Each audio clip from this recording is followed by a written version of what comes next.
किसी समय ये पूरा बालाघाट का क्षेत्र, जब मैं छोटी थी तो यहाँ पे पूरा गोंडी बहुल था, यानी सिर्फ गोंडी बोली बोली जाती थी। बाहर से जो अधिकारी आते थे उनको गोंडी बोली सीखना पड़ता था, तब वो यहाँ काम कर पाते थे। दूसरी भाषा हम नहीं समझते थे और आज ये स्थिति हो गई है कि हमारी गोंडी बोली बिल्कुल विलुप्ति की कगार पर पहुँच गया है।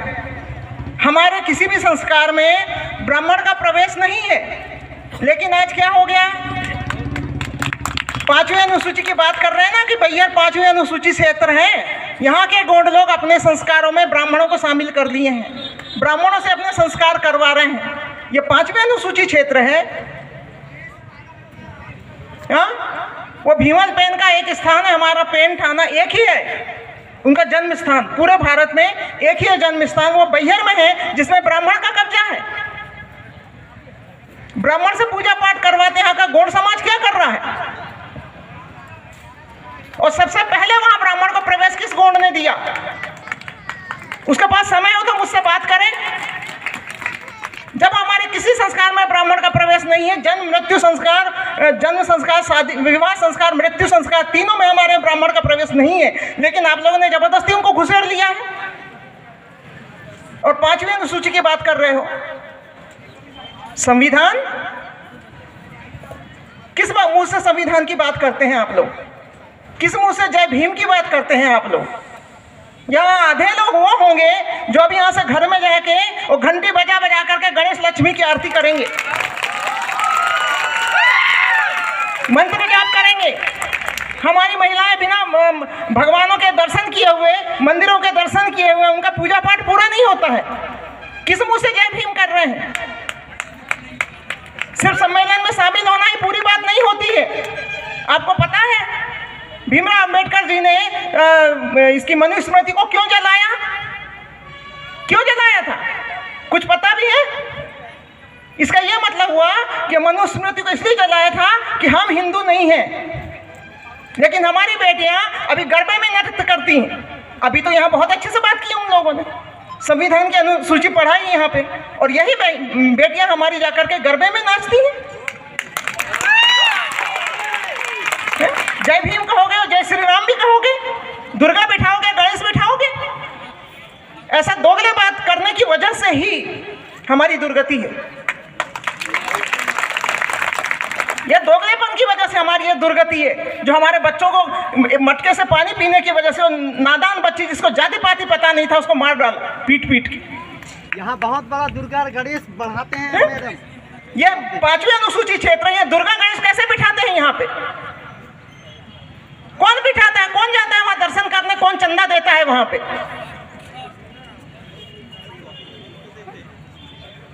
कौन चंदा देता है वहां पे? हम ही लोग देते हैं ना। कितने ब्राह्मण बनिए हैं यहाँ पे जनसंख्या के आधार पर? कौन पैसा देता है वहां पे? कौन दर्शन करने जाता है? कौन मंदिरों के दान पेटियों में अपनी कमाई डाल रहा है? संकल्प करो, किसी भी मंदिर के दान पेटी में 1 रुपया नहीं डालोगे। बहुत बढ़िया, हम संकल्प करते हैं। किसी मंदिर के दान पेटी में 1 रुपया नहीं डालोगे। और ये जितने गोंड यहाँ बैठे हुए हैं, मैं SC OBC को भी कहना चाहूंगी, लेकिन शायद वो मुझे पता नहीं समझते हैं कि नहीं समझते, लेकिन मैं हर जगह बताती हूँ कि ब्राह्मण से संस्कार बंद करो।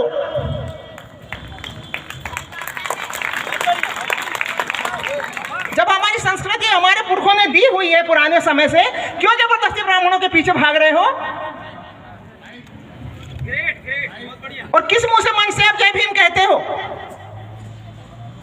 मन से आकर के नौटंकी करना जय भीम की, और घर जाकर के पूजा पाठ करना। आपके घरों में 1-1 बोरी तक के हिंदू धर्म का सामग्री होगा, यंत्र मंत्र ग्रंथ। अभी आधे लोगों के शरीर में ब्राह्मण का धागा बंधा होगा। शर्म कीजिए। किस मुंह से शामिल हुए हैं यहाँ पे?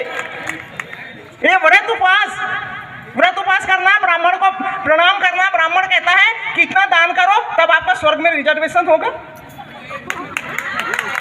स्वर्ग जाना है, वहां के लिए रिजर्वेशन के लिए अगर उपास करती हो, दिन भर उपास करती हो, तो इतना दान करो तब आपका रिजर्वेशन होगा। और हमारी माताएं अपने पति के खून पसीने की कमाई ले जाके या तो दान पेटी में डालेंगी या ब्राह्मण के यहाँ डालेंगी। या अरे वही पैसा आप अपने खुद के समाज के लिए लगाइए।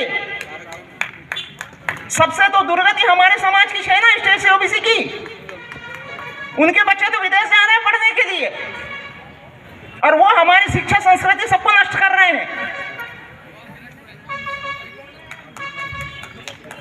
मतलब इतनी बुरी तरह। और वो बैगा टूर्नामेंट होता है यहाँ पे कई सालों से, सरकार से करोड़ों रुपए उसके लिए सैंक्शन होता है। बैगा टूर्नामेंट, बैगा ओलंपिक, संरक्षित जनजाति है, वो खत्म कर दिया। वैसे इंजेक्शन लगा लगा करके उसको नसबंदी कर करके थोड़े से बचे हैं बेचारे मुट्ठी भर। उनके नाम से करोड़ों रुपए सरकार सैंक्शन करती, किसके लिए? बैगा ओलंपिक के लिए। इतने सालों में, कितना, कब से हो रहा है ये बैगा ओलंपिक? कितने साल हो गए? बंद कर दिया। आदि रण, उस बैगा के नाम से पैसा खा खा करके जो शरणार्थी हैं वो करोड़पति हो गए, और वो बैगा आज भी लंगोट में है।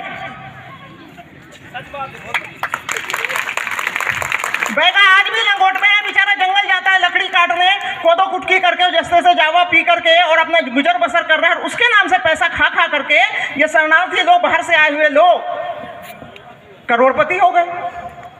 हमारा कोर्ट देख रहे हैं कि वो करोड़पति हो गए। नहीं जी, हम तो दुर्गा करें, बिना दुर्गा में नंगे पैर पूजा किए हुए तो हमारा काम नहीं चलता है। गणेश जी का हम ये देंगे। जब हम मना कर सकते हैं कि हमारी संस्कृति नहीं है, हमको नहीं देना, हमको चंदा, आपको रामायण करोगे सावन में? आर्य पुत्र राम तुम्हारा बाप कब से हो गया? आर्य पुत्र राम तुम्हारा बाप कब से हो गया? आर्य कब से हो गए? कौन सा घोटाला हुआ तुम्हारे खानदान में? आर्य पुत्री दुर्गा तुम्हारी माँ कब से हो गई? बताओ ना, है कोई तो अभी आके जवाब दो मुझे यहाँ पे, क्योंकि मुझे ट्रेन पकड़ने के लिए भी जाना है, इसलिए जल्दी जल्दी बात खत्म कर रही हूँ, अभी निकलना है मुझे। आर्य पुत्री दुर्गा तुम्हारी माँ कैसे हो गई रे गोंडो? बताओ मुझे। और ST SC OBC भी, वो भी बताएं जरा, उनकी माँ कैसे हुई वो? जब हम आर्य नहीं है तो वो हमारी माँ कैसे हुई? जब हम आर्य नहीं है तो आर्य पुत्री लक्ष्मी हमारी माँ कैसे हुई? कैसे पूछते हो तुम? कभी आपके खानदान में 8 हाथ 10 हाथ वाले बच्चे पैदा हुए? नहीं। कभी 8 हाथ 10 हाथ वाले बच्चे पैदा हो तो खड़े होके बोलना ना, हाँ मेरा दादा था 8 हाथ वाला, मेरी मौसी थी 4 हाथ वाली। बताओ मेरे को, ये 8 हाथ 10 हाथ वालों की मूर्ति और फोटो तुम्हारे पूजा स्थल में क्या कर रही है? कैसे पूछते हो उनको?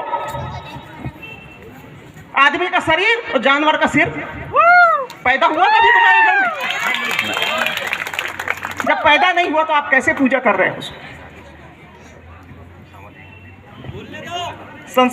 ये वही है, ये वही है, संवैधानिक अधिकार है, 13 का 3 संवैधानिक अधिकार है। क्या मांग रहा है? रूढ़ी। रूढ़ी है ही नहीं है तुम्हारे पास में, तो कैसे बोलोगे कि हम इस भूमि के मूल बीज हैं? बहुत लोगों की जाति प्रमाण पत्र खत्म हो गई है, नंबर है आप लोगों का, भाषा तो छोड़ दिए, संस्कृति भी छोड़ दिए। अनुच्छेद 13 का 3 हमसे रूढ़ी मांग रहा है। किससे? अगर आप खुद को बोल रहे हैं हम मूल बीज हैं, तो कहाँ है? इसीलिए वनवासी बना दिया तुमको। कुछ है ही नहीं है अब तुम्हारे पास में, ना भाषा है ना संस्कृति है, तो वनवासी नहीं कहलाओगे। भीमराव अंबेडकर ने जलाया मनुस्मृति। क्यों जलाया? क्यों जलाया? कि इस चीज को छोड़ें। लेकिन हम अभी भी लादे लादे डूब रहे हैं, और हम सोचते हैं कि कुछ हो ही नहीं रहा है। कैसे होगा?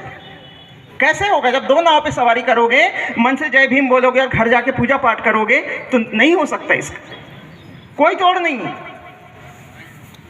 और ये संविधान के अंतर्गत ही बोल रही हूँ। रूढ़ी परंपरा सबकी परंपरा है, SC की परंपरा है, OBC की परंपरा है, नहीं है क्या?